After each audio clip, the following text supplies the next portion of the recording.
तो आज की डेट है 23 जुलाई 2025 और अभी दोपहर के बज रहे हैं 1। अभी फाइनली मैं ओपनिंग क्लोजिंग सीख रहा हूँ अकाउंटिंग में। ओपनिंग क्लोजिंग मतलब आप जो आपका cell purchase debit note credit note, साथ में आपका जर्नल वाउचर्स, उसके साथ में फिर आपके पार्टीज़ के ओपनिंग बैलेंस क्लोजिंग बैलेंस, उन सबका ओपनिंग एंड ग्रुपिंग, ये सब बहुत ज़्यादा इंपॉर्टेंट होता है जब आप फाइनलाइजेशन ऑफ अकाउंट सीखते हो। तो ठीक है, तो अभी सर ने सिखाया है मुझे, तो मैं धीरे धीरे उसको प्रैक्टिस कर रहा हूँ। सीख जाऊँगा शायद हफ्ते भर के अंदर, तो आराम से सीख जाऊँगा। तो किसी को अगर सीखना हो तो बोल देना, मैं सोच रहा हूँ उसको मैं अपने कोर्स में डाल दूँ। उसके बाद वर्क अपडेट डू, तो अभी फ़िलहाल बताया था मैंने, एक क्लाइंट है हमारा जो ऑडिट वाला है, बट उसको सारा काम अभी करके चाहिए 1-2 दिन के अंदर, क्योंकि उसको कुछ लोन के लिए अप्लाई करना है शायद से।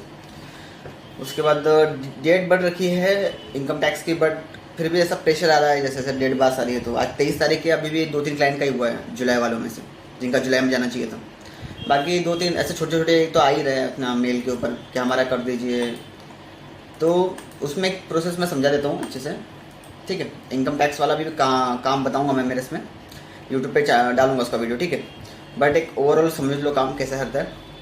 मान लो आपको किसी सैलरी वाले का 26 एस आया आपके पास, ठीक है, फॉर्म 16 आया, सॉरी 26 एस तो वो सब आपके पास निकाल कर फॉर्म 16 आपके पास आया, तो अब आपके सॉफ्टवेयर में ज़्यादा सॉफ्टवेयर रहता है।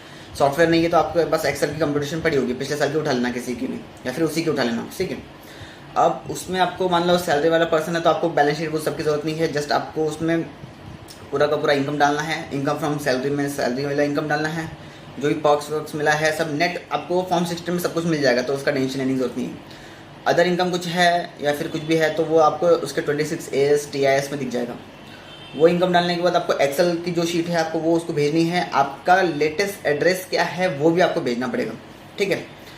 और क्योंकि लेटेस्ट एड्रेस में बहुत बार इशू आता है, क्योंकि जो भी नोटिस है आपका वो आधार इस पर एड्रेस भी जाता है, तो मेक श्योर कि आप उसमें प्रॉपर एड्रेस है, जो भी लेटेस्ट एड्रेस डल रखा है ना इनकम टैक्स पे, वो उसको भेजो।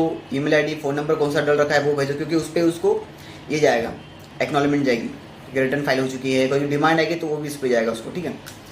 उसके बाद सामने वाला क्लाइंट जब कंफर्मेशन देगा आपको कि हाँ मेरा रिटर्न फाइल कर दो, तो फिर आपको वो फाइल करना होता है, ठीक है। ऐसे नहीं कि आपके पास फॉर्म 16 भेजा दो, सब डाटा पुट करके आपने फाइल कर दिया, नहीं। आपको वो डाटा पुट करके उसको पहले वर्किंग भेजनी पड़ती है, वो वहाँ से कंफर्म करेगा, फिर आपको बताएगा, फिर आप उसको फाइल करोगे, ठीक है। अभी इसके ऊपर भी पूरा का पूरा ट्यूटोरियल बनाऊंगा मैं। एक बेसिक वाला बनाऊंगा जो नॉर्मली सबके रहता है, उसके बाद एक एडवांस वाला भी बनाऊंगा जो ऑब्वियसली अपने कोर्स में रहेगा, ठीक है।